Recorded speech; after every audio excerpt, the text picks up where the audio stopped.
جگہ پہ کھڑے ہوئے ہیں، اس کا نام ہے جبل نور۔ نور سے مراد کیا؟ یہاں سے وحی الہی اور اسلام کی دعوت کا آغاز ہوا۔ اس سے پہلے دنیا کیا تھی؟ کفر اور ظلمت کے اندھیروں میں ڈوبی ہوئی تھی۔ پہلی وحی آئی، اقرا بسم ربک الذی خلق۔ اللہ نے اپنا تعارف کروایا۔ رب کون ہے؟ پالنے والا، رزق دینے والا، دستگیری کرنے والا۔ اللہ کے سوا کوئی ہمیں رزق نہیں دے سکتا۔ تدبیر کرنے والا، کائنات کے نظام کو چلانے والا وہی رب ہے، وہ اللہ وحدہ لا شریک ہے۔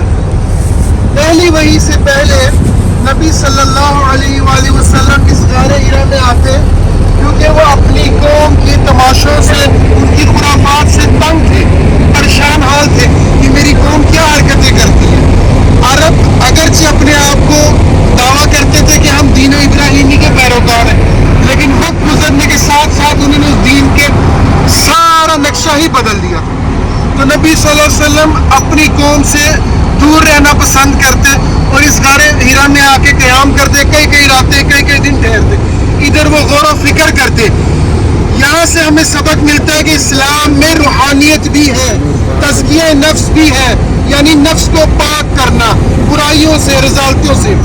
بہرحال جب پہلی وحی آئی تو اللہ کے نبی صلی اللہ علیہ وسلم نے جبرائیل علیہ السلام کے ساتھ جو معروف مکالمہ ہے اس کا مختصر خاکہ میں بیان کرتا ہوں۔ جبرائیل علیہ السلام نے فرمایا پڑھیے، آپ صلی اللہ علیہ وسلم فرمایا میں پڑھنا نہیں جانتا۔ یہ 3 دفعہ مکالمہ ہوا۔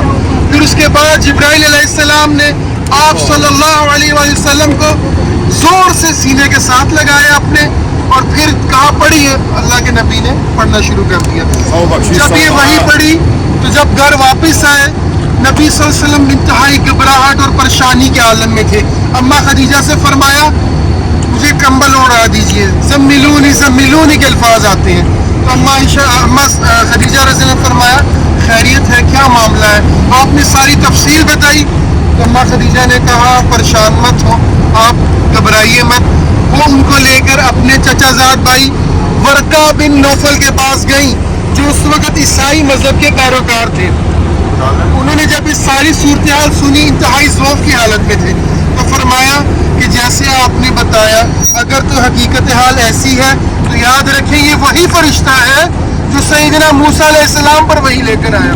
اور پھر آگے انہوں نے فرمایا کہ مجھے عنقریب وہ وقت نظر آ رہا ہے جب آپ کی قوم آپ کی دشمن بن جائے گی۔ اللہ کے نبی بہت پریشان ہوئے، میری قوم میری دشمن کیوں بنے گی؟ انہیں ورقہ بن نوفل نے فرمایا کہ جس نبی نے لا الہ الا اللہ کی دعوت دی اس کی قوم اس کی دشمن بنی، اور ایسے ہی ہوا۔ جو لوگ نبی صلی اللہ علیہ وآلہ وسلم کو صادق اور امین کہتے تھے، آپ صلی اللہ علیہ وسلم سے بے انتہا محبت کرتے تھے، آپ صلی اللہ علیہ وسلم کے جانی دشمن بن گئے۔ کیوں؟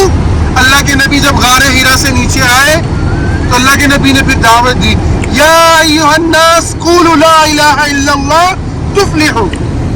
وہ اہل عرب تھے، وہ مطلب سمجھ گئے، یہ تو سارے معبودان باطلہ کا انکار ہے، سارے بتوں کا انکار ہے، سارے شرکاء کا انکار ہے، صرف ایک اللہ کی عبادت۔ سب سے پہلا پتھر کس نے مارا؟ ملعون ابو لہب۔ حالانکہ نبی صلی اللہ علیہ وسلم کی پیدائش پہ اس نے اتنی خوشی کا اظہار کیا، روایتوں کے مطابق 100 اونٹ قربان کیے، لیکن جب لا الہ الا اللہ کی دعوت آئی سب سے پہلا پتھر اس خبیث نے مارا۔ تو یہاں سے ہمیں پتہ چلتا ہے کہ اسلام کی دعوت کا آغاز لا الہ الا اللہ سے ہے، اور اللہ کے نبی کی جو آخری تعلیمات ہیں اس میں بھی توحید کا اقرار ہے۔ تو ہمارا جینا، ہمارا مرنا کس کے لیے؟ اللہ وحدہ لا شریک کے لیے۔ نماز، روزہ، زکوٰۃ، حج، ذکر، اذکار، جملہ عبادات چاہے وہ ظاہری ہو باطنی ہو، کس کے لیے کرتے ہیں؟